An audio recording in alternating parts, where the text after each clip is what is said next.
5 atropellos mortales en lo que va de año en Almería. Un fallecido más que en todo 2023. De esas 5 personas que han perdido la vida entre marzo y mayo de este año, 2 de ellas han sido en la propia capital. Podría decir 3, ya que el tercero fue atropellado mortalmente a la salida de un parking y no en medio de la vía pública, como son los casos del barrio de Cabo de Gata y la avenida Federico García Lorca. La gran mayoría de los atropellos que se producen en Almería ciudad y en el resto de poblaciones de España, mortales o no, es por culpa de los conductores, que parece que estén en un circuito de carreras en lugar de las calles de la localidad. Otra parte es por culpa de los mismos peatones que cruzan por donde no deben y sobre todo lo hacen sin mirar, arriesgando sus vidas de la manera más tonta. Y la tercera opción, y en esta es la que me centro, es por culpa del ayuntamiento. Y a las pruebas me remito. 19 de abril de 2021. De las redes sociales al Defensor. Piden otro semáforo en Avenida del Mediterráneo. Cruzada vecinal para reclamar un paso regulado en el cruce con la calle Gustavo Villapalos. 11 de diciembre de 2023. 20 años esperando un paso de peatones en Almería. Los vecinos vuelven a recoger firmas. Emprenden una nueva cruzada para conseguir la instalación de un semáforo en la Avenida del Mediterráneo. 29 de mayo de 2024. Denuncia en redes sociales realizada por el periodista José Manuel Román. Paso de cebra necesario a la altura de la calle Gustavo Villapalos en la Avenida del Mediterráneo. Los vecinos están hartos de reivindicarlo y al parecer está en estudio por la autoridad competente. Más bien diría que por la autoridad incompetente del Ayuntamiento de Almería, ya que dudo mucho que este estudio tenga que alargarse tanto en el tiempo. Que sí, que hay que mirar los pros y los contras de esta situación. Hay que analizar cómo va a afectar todo esto a la circulación de este tramo de carretera. Hay que saber si solo hace falta un paso de cebra o también señalizarlo con un semáforo u otra señal vertical luminosa bien visible. Pero dudo mucho que poner un paso de peatones en esta zona necesite de un estudio de tantos meses y casi tengan que reunirse con el equipo directivo de la NASA y la Agencia Espacial Europea. Dudo también que este paso de peatones vaya a bloquear y a paralizar la circulación de vehículos de toda la ciudad de Almería. Esta zona de la Avenida del Mediterráneo frente a la calle Gustavo Villapalos, donde los vecinos piden un paso de peatones, tiene una distancia de 230 metros entre un paso de cebra y otro. Concretamente 96 metros hacia un paso y casi 130 metros hacia otro paso de peatones. Es que hay que realizar entre 200 y 260 metros para volver al mismo lugar. Tal vez niños, jóvenes y algunos adultos puedan recorrer estos metros ida y vuelta sin problemas. Pero ¿cómo se lo dicen a ciertas personas mayores, sobre todo a las que tienen movilidad reducida? Yo no sé a qué esperan desde el ayuntamiento a reunirse ya con los vecinos y decirles que ya tienen una solución tras 20 años esperando. Tal vez que haya otro atropello mortal o varios y entonces manos a la cabeza, ay y uy, y salga la alcaldesa o el concejal de turno de los medios de comunicación en busca de la foto postureo y diciendo es que esto no lo veíamos venir, el ayuntamiento está con los vecinos para lo que quieran. No, para lo que quieran no. Aquí se vuelve a demostrar la poca inteligencia y la poca empatía por parte del equipo de gobierno del consistorio para con los ciudadanos de Almería y sobre todo su seguridad en las calles. La lentitud para resolver ciertos problemas que suceden en la capital ya roza lo ridículo. Incluso, aunque este caso se haya denunciado frente al defensor del pueblo andaluz que sigue esperando contestación por parte del ayuntamiento a este y a otros asuntos denunciados por los ciudadanos almerienses, el consistorio sigue rascándose la barriga y mirando a las estrellas a ver si pasa otro meteorito como el de hace unos días. No se preocupen que no les caerá en la cabeza. Eso sí, como digo siempre, a final de mes, a cobrar, que no falte el dinero en sus cuentas corrientes. No vaya a ser que pasen necesidad, pobrecitos míos. Y ahora, noticias.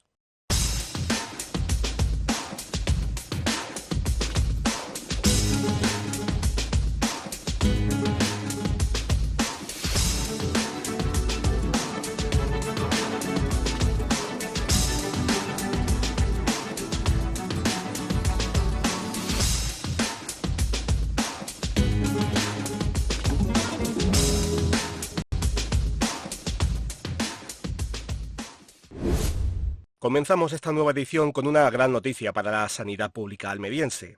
La unidad de ictus del Hospital Universitario Torre Cárdenas ha sido galardonada por tercer año consecutivo con el distintivo de diamante otorgado por la Organización Europea del Ictus. Y es que para obtener este galardón, durante los 12 meses anteriores, el hospital almeriense y esta unidad en concreto han tenido que trabajar duro para superar todos los estándares y conseguir este reconocimiento. Un título que, una vez más, demuestra la excelencia de esta unidad en el abordaje y tratamiento de esta dolencia desde que se creara en 2018. El jefe de neurología del Hospital Universitario Torre Cárdenas, Jesús Olivares, ha señalado que se trata de un logro de todos los profesionales implicados en la atención a los pacientes con ictus en este centro hospitalario.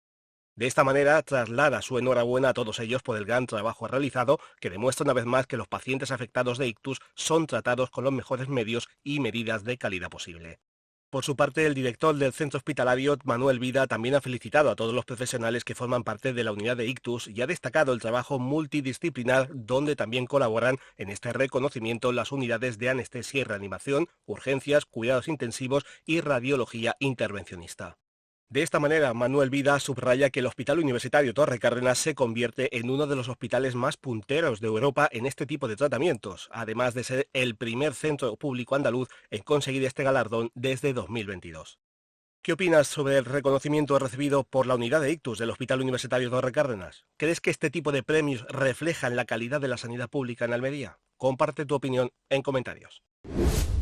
Quedaos con esta frase. La pobreza en Almería tiene rostro de mujer.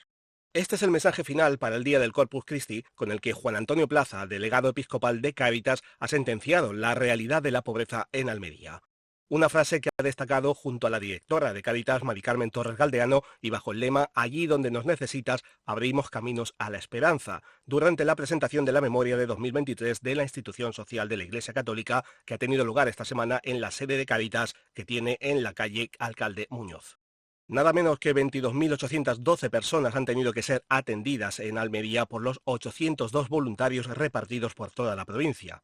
Si antes se podía decir que las personas mayores eran las más auxiliadas por la institución, ahora tanto abuelos, padres como nietos son atendidos por igual en Cáritas Almería. Y si en el último año se atendió a más hombres, cada vez son más las mujeres mayores de 25 años con hijos y en soledad quienes buscan ayuda en Cáritas. Según los datos facilitados en la memoria, no parece que vaya a haber una solución a largo plazo para paliar este problema que, según Plaza, se ha cronificado en la sociedad. A través de esta campaña, Cáritas Diocesana quiere hacer visible el clima de desesperanza social y de desorientación en el que viven muchas personas debido a sus graves dificultades para acceder a una vivienda, por la creciente precariedad laboral o por encontrarse en una situación administrativa irregular. Aquí no acaba el problema. A esto hay que añadir los gastos excesivos de los hogares, las barreras económicas, la exclusión social, el desempleo, el aislamiento social y laboral o la brecha digital. Todo esto sin dejar de lado un problema muy serio como es la inmigración irregular, los asentamientos y la explotación sexual entre invernaderos por menos de lo que vale una cajetilla de cigarros, 5 euros, como ha subrayado el delegado episcopal. Para agravar más toda esta situación hay que afrontar el envejecimiento del voluntariado. Antes había más que ahora, unos 50 más, y la media de edad de esos voluntarios es de 70 años. Desde Cáritas se está trabajando para ver cómo se puede incorporar gente joven de las cofradías al voluntariado. Aunque el Día de la Caridad es el 2 de junio, durante todo el año deberíamos mostrar nuestra parte más solidaria, caritativa, altruista, voluntariosa y demostrar que Almería está siempre con los que más demandan de nuestro auxilio. ¿Cómo crees que podríamos involucrar más a la juventud en el voluntariado para apoyar a quienes más lo necesitan? Deja tu opinión en comentarios. Noticia social de importancia que tiene que ver mucho con la soledad y a la vez con la salud mental. Cruz Roja Almería, a través del proyecto Crece, ha puesto en marcha una nueva iniciativa, el Banco para Compartir. En colaboración con el Ayuntamiento de Almería, Cruz Roja ha instalado un banco pintado de rojo frente a su sede en el Parque Nicolás Salmerón. ¿Para qué sirve este banco? El objetivo de esta iniciativa es la de tener un espacio físico que invite a sentarse y además a poder tener una conversación con otras personas, normalmente desconocidas, en la que se cree un ambiente ideal y lo más cómodo posible para hablar, compartir vivencias y combatir la soledad no deseada, un asunto que cada vez preocupa más a la sociedad. El presidente provincial de Cruz Roja, Antonio Laustre, ha comentado que este banco público, de color rojo y fácil de reconocer, se convierta en un lugar en el que poder sentarse para recibir u ofrecer compañía, representando un símbolo de conexión humana y solidaridad. Laustre ha explicado que el banco está abierto a todas las personas, independientemente de su edad, género o situación social. Ya sea busques una conversación casual, un hombro en el que apoyarte o simplemente un momento de tranquilidad, todo el mundo es bienvenido a sentarse en este banco y compartir sus experiencias con otras personas. Además, está convencido de que la simple acción de sentarse juntas y compartir vivencias puede tener un impacto significativo en el bienestar emocional de las personas. El canal Estos Almería Sacio quiere que todos los almerienses que os sintáis solos de verdad, que queráis unos minutos de compañía para expresarse, relajarse o sentirse acogido e intercambiar unas palabras con otra persona, no dudéis en ir y sentaros en el que será un gran lugar más que importante en Almería. Una manera de aliviar ese dolor que podáis tener y sentir dentro de vosotros. No dudéis en utilizar el banco para compartir. ¿Qué opinas de la iniciativa del Banco para Compartir de Cruz Roja en Almería? ¿Crees que podría ayudar a combatir la soledad no deseada en la capital? Te leo en comentarios. Todo o casi todo el mundo sabe el peligro que existe cuando navegamos por Internet desde nuestros ordenadores o dispositivos móviles. Y este es uno de los temas que la Asociación Verde y Blanca ha tratado en el programa formativo sobre ciberseguridad a familias y a personas con discapacidad intelectual en el Centro Ocupacional Juan Goytisolo. La conferencia formativa ha sido a cargo de David Domínguez, coordinador provincial del Plan Director para la Convivencia y Mejora de la Seguridad en los Centros Educativos y sus entornos del Ministerio del Interior y Guardia Civil de Protocolo y Relaciones Institucionales de la Comandancia de la Guardia Civil de Almería. Durante la charla se ha tratado temas en materia de tecnologías de la información y las comunicaciones, conocer los riesgos y los beneficios de las aplicaciones móviles e Internet y también el estar bien pendientes con las redes sociales, identificando las informaciones falsas, los ciberataques o los falsos mensajes. Según la directora del Área de Gestión Social de Verde y Blanca, Verónica Navarro, el objetivo de este programa formativo es el de prevenir situaciones peligrosas, delitos y estafas ante las personas con mayor vulnerabilidad, como son las que tienen discapacidad intelectual, formarse y conocer los diferentes peligros de Internet, como son las fake news, adicciones, ansiedad y depresión, grooming, sexting, sextorsión, retos virales, ciberbullying, exceso de gastos y costes, phishing, hacking, identidad robada y estafas o fraudes. David Domínguez explica que hay que normalizar y conocer los beneficios de Internet y redes sociales, pero también sus peligros. Esta iniciativa formativa es parte de un programa desarrollado por Verde y Blanca que cuenta con la participación de la Guardia Civil, la Policía Nacional, la Fundación Cibervoluntarios y otros importantes agentes sociales. ¿Qué opinas sobre las iniciativas de formación en ciberseguridad para familias y personas con discapacidad intelectual? ¿Crees que son efectivas para prevenir los riesgos de Internet? Escribe en comentarios. Noticia triste para la cultura y la historia de Almería. El 10 de junio los museos de Terque cierran sus puertas a menos que ocurra algo inesperado a última hora y puedan seguir abiertas. Esta es la llamada de desesperación que ha realizado Alejandro Buendía, director de los museos y quien ha dado vida no solo a la historia de Terque en particular, sino a la de la provincia de Almería en general. La culpa de que los museos tengan que cerrar es por falta de apoyo y de ayuda económica por parte de la Diputación Provincial de Almería. Buendía ha comentado que hasta la fecha no tienen más ayuda sostenida en el tiempo que el que brinda el Ayuntamiento de Terque y el de visitantes y colaboradores. Y es que desde hace meses esperan de la Diputación Provincial un convenio de colaboración que no llega. En octubre de 2022, el presidente de la Diputación, Javier Aureliano García, visitó los museos y prometió su apoyo, un apoyo que apenas ha servido para sostenerlos. Buendía lamenta que en enero de 2023 la Diputación de Almería concedió una ayuda de 30.000 euros que no se ha prorrogado en este año. Los museos de Terque tienen posibilidades de seguir creciendo, pero la falta de ayuda ha provocado que no tengan espacio expositivo suficiente para poder ampliarse. Además, tienen los almacenes colapsados gracias a la donación constante de almerienses que quieren que su cultura e historia siga viva. Por desgracia, carece de personal especializado que realice labores de restauración y catalogación. Cerrar los museos de Terque sería tirar a la basura 23 años de recuperación e investigación del patrimonio material e inmaterial de la provincia de Almería. Algo que para Alejandro Buendía y para todos los vecinos almerienses que a través de sus redes sociales están apoyando a los museos sería una falta de respeto por parte de las instituciones provinciales. Los museos de Terque guardan la mayor colección etnográfica de la provincia y una de las mejores de Andalucía con un crecimiento continuo.